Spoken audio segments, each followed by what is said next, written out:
Oi, gente, Sabrina novamente, e hoje eu gostaria de falar com vocês sobre avaliação psicológica em um contexto muito específico, que é o contexto de pessoas com HIV/AIDS.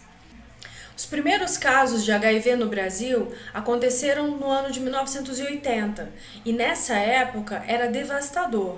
Para vocês terem uma ideia, a expectativa de vida de uma pessoa que contraísse HIV em 1980 aqui no Brasil era de 3 meses.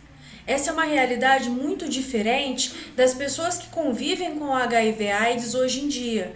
E hoje em dia é necessário fazer essa distinção: HIV/AIDS. HIV é o vírus. AIDS é a síndrome que pode se manifestar nas pessoas que são soropositivas.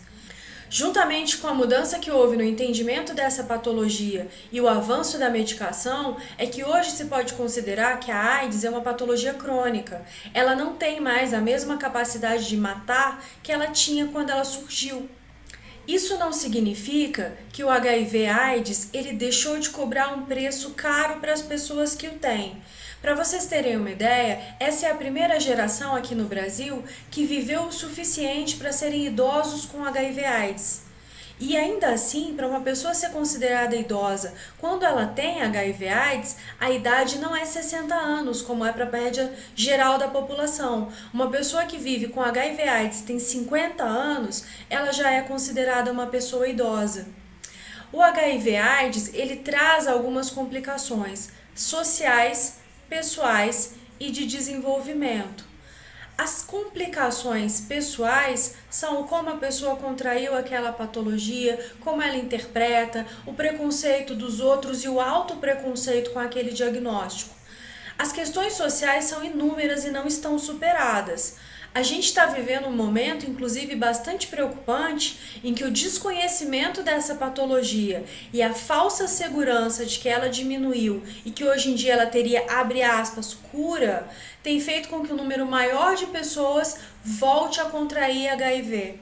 E isso aumenta o número de pessoas que vai desenvolver a AIDS. Esse número é especialmente alto entre mulheres heterossexuais casadas. E isso tem que ser visto com um pouco de cuidado. Na área de avaliação psicológica, essas questões sociais têm um impacto grande. Uma outra questão que tem um impacto grande é uma síndrome específica demencial que pode vir derivada do HIV/AIDS. Essa síndrome é aumentada pelo vírus que ataca o cérebro e ela é potencializada por alguns dos remédios que, se por um lado são muito importantes para combater o avanço da doença, cobram um preço alto em algumas questões. Quando a gente vai fazer a avaliação de uma pessoa com HIV/AIDS, existem instrumentos específicos que podem ser utilizados e existem instrumentos que a gente usa também com outras populações. Agora, em 2020, acabou de ser publicado um capítulo que eu, a psicóloga e doutoranda Patrícia Paes Carvalho e o professor Mark Drew Crosland Guimarães escrevemos sobre a avaliação psicológica no HIV/AIDS. Eu vou deixar aqui em cima o título do livro para que vocês saibam onde é que está a publicação. Nesse capítulo, nós abordamos alguns aspectos emocionais que precisam ser considerados, porque esse é um diagnóstico muito difícil de ser recebido e ainda é muito associado com minha vida acabou, eu vou morrer, não há mais futuro para mim. E essa já não é uma realidade. Pessoas com HIV/AIDS podem viver considerando que tem uma patologia crônica. Isso dá a elas a oportunidade de trabalhar, de construir uma família, de ter uma vida satisfatória.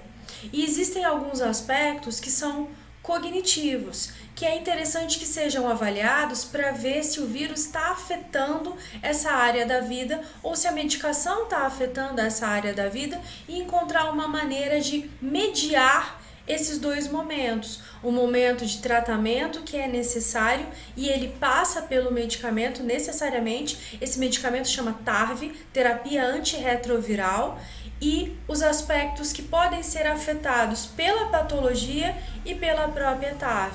E aí, intervenções podem ser pensadas para mediar esse caminho e que a pessoa não tenha perdas cognitivas e que a gente consiga identificar também aspectos emocionais que podem requerer a atenção de um profissional da psicologia ou da psiquiatria. Eu convido todos vocês a lerem esse material e, se tiverem dúvidas, por favor, escrevam pra gente. Vai ser um prazer conversar melhor, porque não existe um protocolo único de avaliação psicológica que atinja essa população ou que seja indicado para essa população aqui no Brasil. Então, as coisas estão sendo construídas pelos profissionais que se interessam por essa área.